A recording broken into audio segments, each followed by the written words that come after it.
अल्लाह के नाम से शुरू करते हैं जो जिंदा में से मुर्दा और मुर्दा में से जिंदा को निकालते हैं। अच्छा बेटा, आप जानते हैं कि इन वीडियोस में हम अपना कीमती वक्त ज़ाया कर रहे थे डिफरेंट कॉलेजेस के प्रीलिम्स के पेपर के एमसीक्यू सॉल्व करके। इसी सिलसिले में आज की क्लास में 8 जून को एक पेपर हुआ फेलियर्स का। यानी सेकेंड ईयर में पढ़ने वाले वो बच्चे जिन्होंने पिछले साल अपने टीचर्स की बात नहीं मानी थी, अल्हम्दुलिल्लाह वो फिजिक्स के पेपर में फेल हो गए। तो अब उनके सेकेंड ईयर के पेपर के दौरान उनका जो फर्स्ट ईयर का फेल हुआ वो पेपर था, वो पेपर हुआ। ये फेलियर का पेपर आमतौर पे हमारे लिए इम्पोर्टेंट होता है।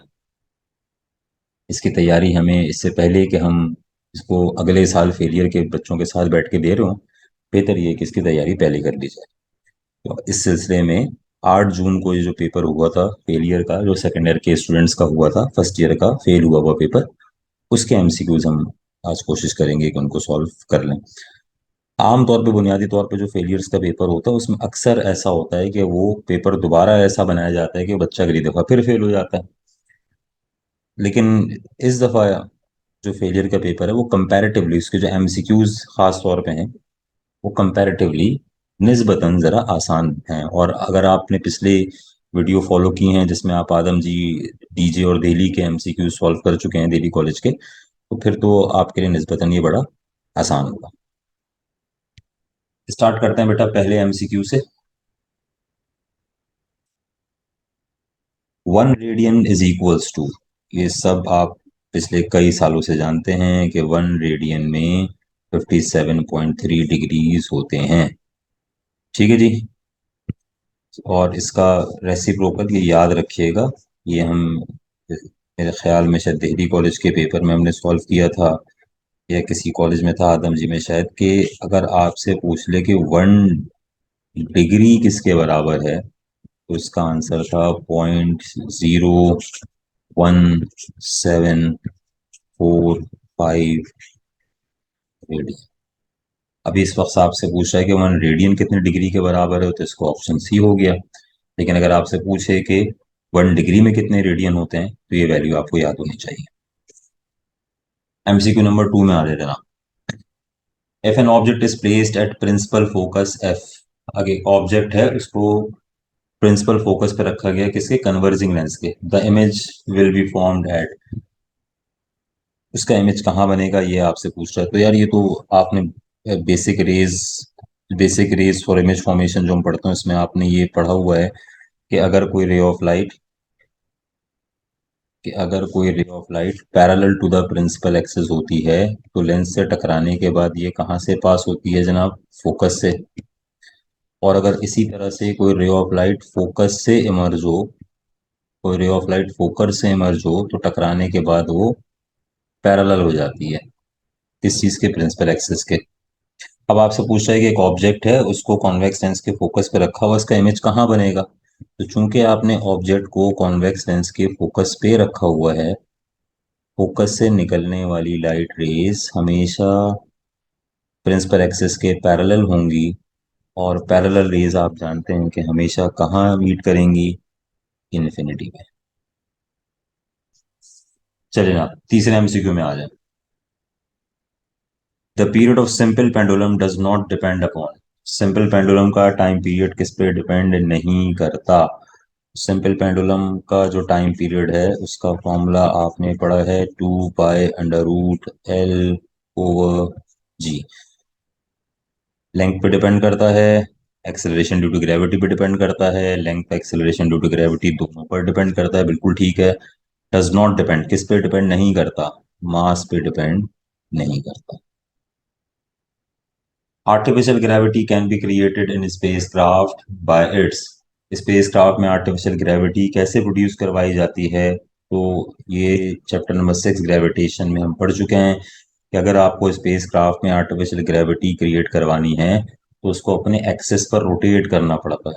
और अपने एक्सेस पर रोटेट करने वाली मोशन के लिए हम जुमला इस्तेमाल करते हैं स्पिन मोशन। MCQ number 5।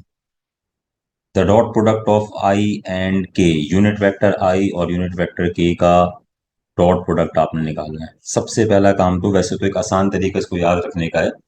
देखें, ये बात आप जानते हैं कि यूनिट वेक्टर आई जो है वो एक्स एक्सिस का यूनिट वेक्टर है, जबकि ये जो यूनिट वेक्टर के है ये जेड एक्सिस के लिए है। अच्छा जी, एक्स और जेड एक्सिस दोनों एक दूसरे के परपेंडिकुलर होते हैं। परपेंडिकुलर मतलब इनके दरमियान का एंगल थीटा कितना होता है, 90 डिग्री। और अगर डॉट प्रोडक्ट में थीटा 90 डिग्री हो जाए तो उसका आंसर डॉट प्रोडक्ट का जीरो के बराबर होता है। डायरेक्टली मार्क कर सकते हैं। और अगर आप में से वो लोग जो तकरीबन समझें कि आईसीयू वार्ड में एडमिट हैं, उनको ये चीज़ें नहीं पता या वो भूल गए हैं पढ़ के, तो बस थोड़ा सा जस्ट क्विकली मैं एक रिमाइंड कर देता हूँ ताकि ये चीज़ आपके आगे किसी न्यूमेरिकल में भी काम आ जाएगी। और वो क्या है कि आपने ए डॉट बी का एक जनरल फॉर्मूला पढ़ा है दो वेक्टर्स के डॉट प्रोडक्ट को कैलकुलेट करने का। फर्स्ट वेक्टर का मैग्नीट्यूड, सेकंड वेक्टर का magnitude multiply by cos theta. अब हमारे पास दो वेक्टर क्या हैं, एक है यूनिट वेक्टर आई, दूसरा है यूनिट वेक्टर के। फर्स्ट वेक्टर यानी आई का मैग्नीट्यूड, सेकंड वेक्टर यानी के का मैग्नीट्यूड मल्टीप्लाई होगा कॉस थीटा। थीटा की जगह क्या लिखा जाएगा, 90। क्यों? आई का मतलब एक्स एक्सिस का यूनिट वेक्टर, के का मतलब जेड एक्सिस का। एक्स और जेड एक्सिस एक दूसरे के परपेंडिकुलर है, थीटा 90 डिग्री होगा। अब ये बात आप जानते हैं कि ये जो यूनिट वेक्टर है आई, यूनिट वेक्टर का मैग्नीट्यूड कितना होता है, 1। आई का मैग्नीट्यूड 1, यूनिट वेक्टर के इसका मैग्नीट्यूड भी 1, जबकि कॉस 90 बराबर होता है जीरो के, और जीरो से मल्टीप्लाई होकर पूरी टर्म जीरो हो जाएगी। अच्छा जी, एमसीक्यू नंबर 6 के अंदर पूछ रहा है कि the defect of I called short sightedness myopia can be corrected bye. हमारी बुक के पेज नंबर 347 के ऊपर दो डायग्राम्स हैं, आप इनको समझ लें तो आपको शॉर्ट और लॉन्ग साइटेडनेस दोनों आसानी से समझ में आ जाएंगे। अच्छा जी, ये देख लीजिए बुक के पेज नंबर 347 के ऊपर। इस वक्त हमारा कंसर्न टॉपिक ये है। पहले ये डायग्राम देखिए।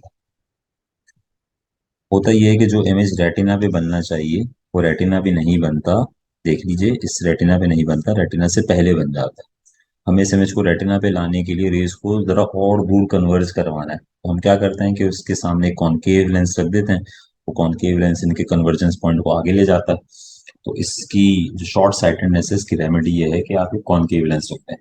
ऑन द अदर हैंड, अगर आपसे फार साइटेडनेस पूछे, लॉन्ग साइटेडनेस पूछे, तो उसके लिए फिर एक कॉन्वेक्स लेंस यूज किया जाएगा। इस वक्त हमारा जो आंसर है, हमसे शॉर्ट साइटेडनेस पूछ रहा है। शॉर्ट साइटेडनेस के लिए आपको यूज करना पड़ेगा एक कॉनकेव लेंस, जो हो गया भाई इसका आंसर कॉनकेव लेंस। इसकी जगह डाइवर्जिंग लेंस भी आपसे कह सकता है।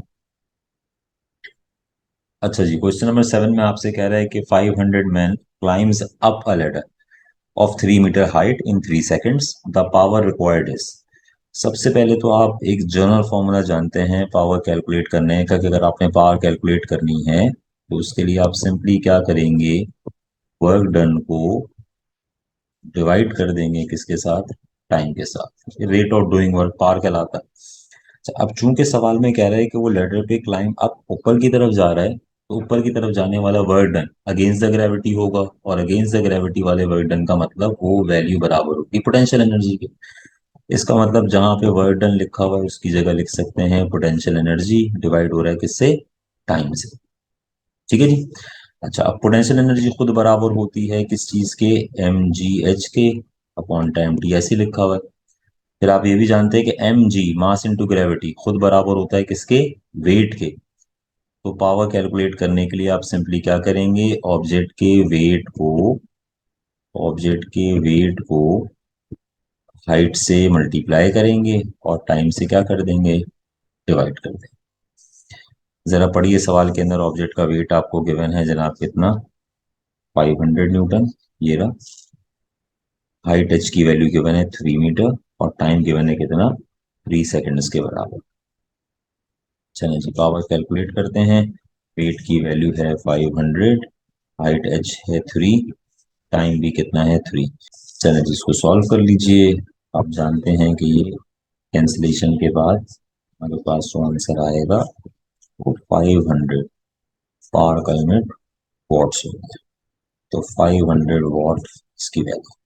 ये हो गया इसका आंसर। MCQ नंबर 8, आप जानते हैं कि the rate of doing work is called pass. इसीलिए मैं कह रहा हूँ कि आमतौर पे जो फेलियर का पेपर बनता था, वो फेलियर का पेपर आमतौर पे ऐसा बनता था कि थोड़ा सा टफ होता था।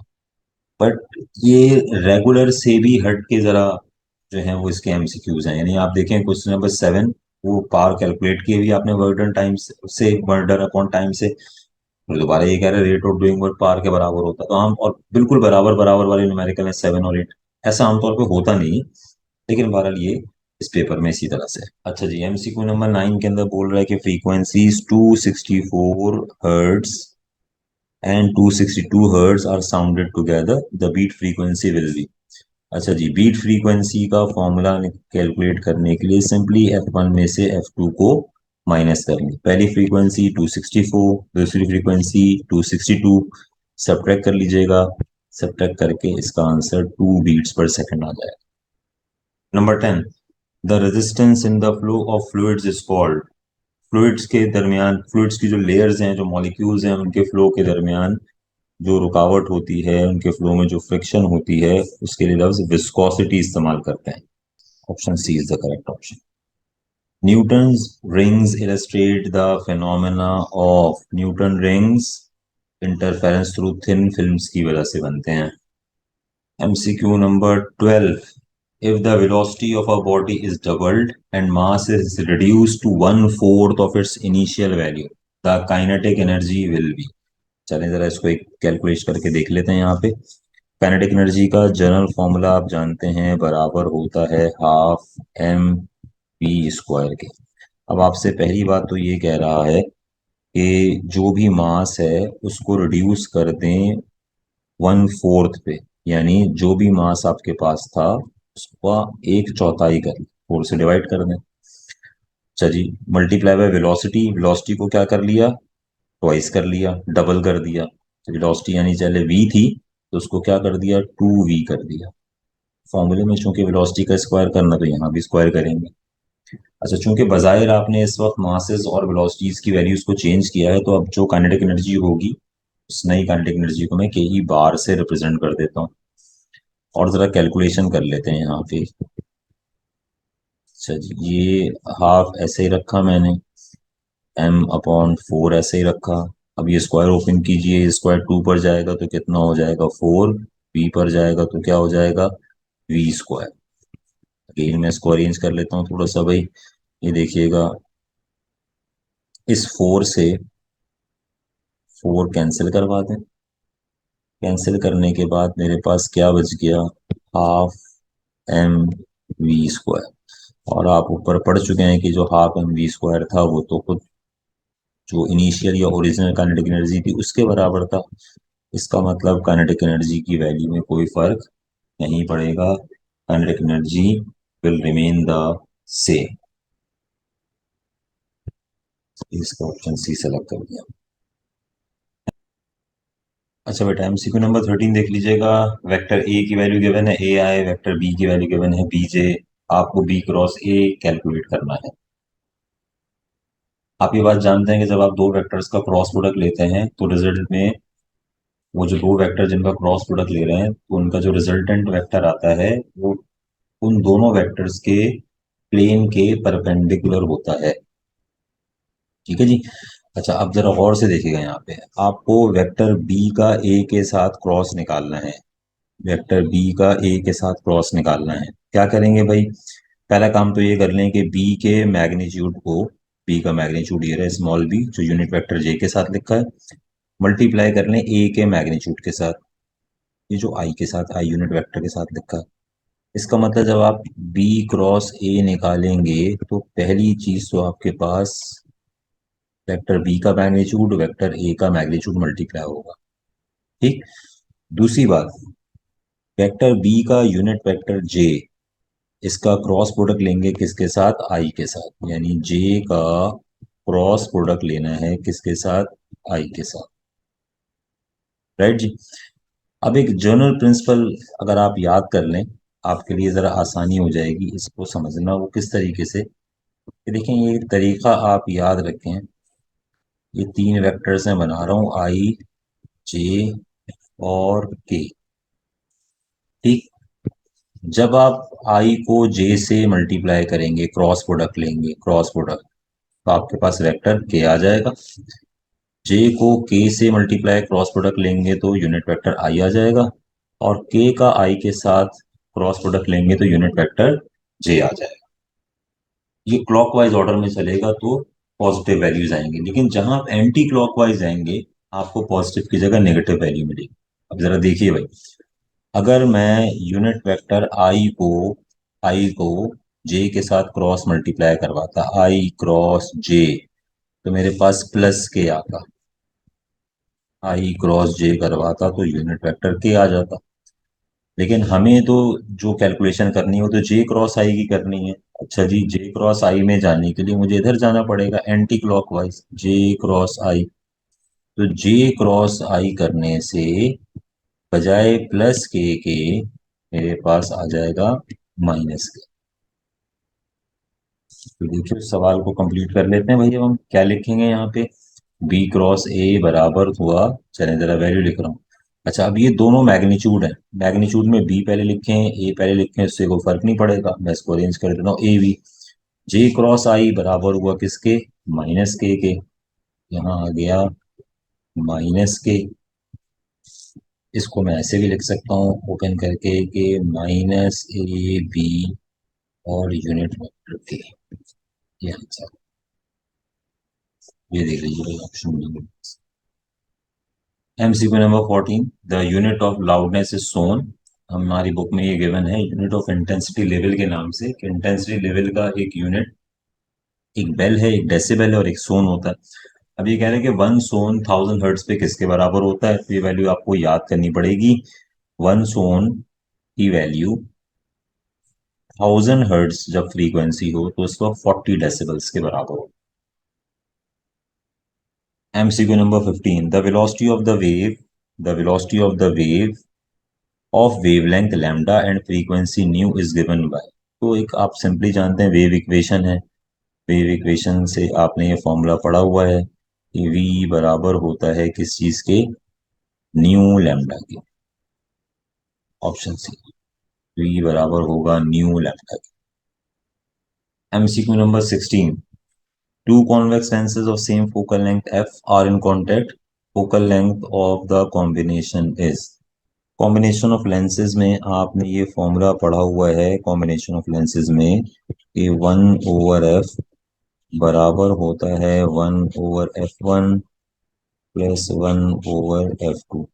पहले एक जनरल फॉर्मूला जरा इनका बना लें, कैसे जरा देखिएगा भाई। 1/f ऐसे ही लिखा, अगर मैं नीचे f1 f2 एलसीएम ले लूँ तो ये हो जाएगा f1 मल्टीप्लाई बाय f2।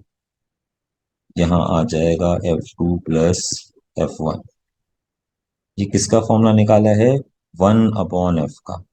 अगर आपको f चाहिए तो रेसिप्रोकल कर लें दोनों तरफ। इसका मतलब f बराबर हो जाएगा f1 मल्टीप्लाई बाय f2, पर न्यूमरेटर में चला गया, और f2 प्लस f1 डिनोमिनेटर में। अच्छा, अब नीचे डिनोमिनेटर में दोनों फोकल लेंथ ऐड हो रही हैं, आप इसको f2 प्लस f1 कर दें या f1 प्लस f2 कर दें, ऐड करने से कोई फर्क नहीं पड़ेगा। ये एक डायरेक्ट फॉर्मूला है कॉम्बिनेशन ऑफ लेंसेज में कंबाइंड फोकल लेंथ कैलकुलेट करने का फॉर्मूला। इससे आप रेसिप्रोकल वगैरह लेने से बच जाते हैं, या आपको याद कर लें डायरेक्ट फॉर्मूला। अब आप अपना सवाल दिया हुआ पढ़ें तो उसके हिसाब से कैसे सॉल्व करेंगे भाई। इसको कह रहा है कि पहले लेंस की फोकल लेंथ भी एफ है, दूसरे की भी एफ है, सॉल्व कर लीजिए। नीचे भी क्या आ जाएगा, एफ प्लस एफ। सॉल्व करें, एफ मल्टीप्लाई बाय एफ बराबर होगा एफ स्क्वायर के, एफ प्लस एफ बराबर हो जाएगा किसके, 2f के। इस एफ स्क्वायर से एक फोकल लेंथ तक कैंसिल हो गई, इसका मतलब इसका जो फाइनल आंसर बचेगा वो हो जाएगा एफ अपॉन, ये है भाई option B, F upon. MCQ number 17, the unit of angular velocity, the unit of angular velocity का जो यूनिट होता है वो रेडियन पर सेकंड के बराबर होता है। एंगुलर वेलोसिटी का यूनिट रेडियन पर सेकंड के बराबर होता है। एंगुलर वेलोसिटी का सिंबल है omega, theta upon T. Theta angular displacement है, इसका यूनिट होगा रेडियंस ऑन टाइम, टाइम का यूनिट बन जाएगा सेकंड्स, तो इसलिए इसका ऑप्शन रेडियन पर सेकंड। ठीक है बेटा, तो अगर आप ये चाहते हैं कि आपका पेपर अच्छा हो, एमसीक्यूज का पोर्शन आपका अच्छा हो, तो कोशिश करें कि जितने ज़्यादा से ज़्यादा एमसीक्यूज सॉल्व कर सकते हैं वो सॉल्व करें, चाहे वो एमसीक्यूज आसान हो मुश्किल हो। अक्सर ऐसा होता है कि हम कोई बहुत मुश्किल एमसीक्यू प्रिपेयर करके जाते हैं, तो हम उस पर फोकस कर रहे होते हैं, आसान वाले एमसीक्यूज पे फोकस नहीं करते। पेपर में कभी कभार बहुत सीधे और आसान एमसीक्यूज आ जाते हैं, बट वो रन टाइम पे हमारी समझ नहीं आता, हम गलत कर देते हैं। तो अगर आप चाहते हैं कि एनुअल में ही आपका पेपर क्लियर हो जाए, तो एमसीक्यूज की तैयारी अच्छी करके जाइएगा।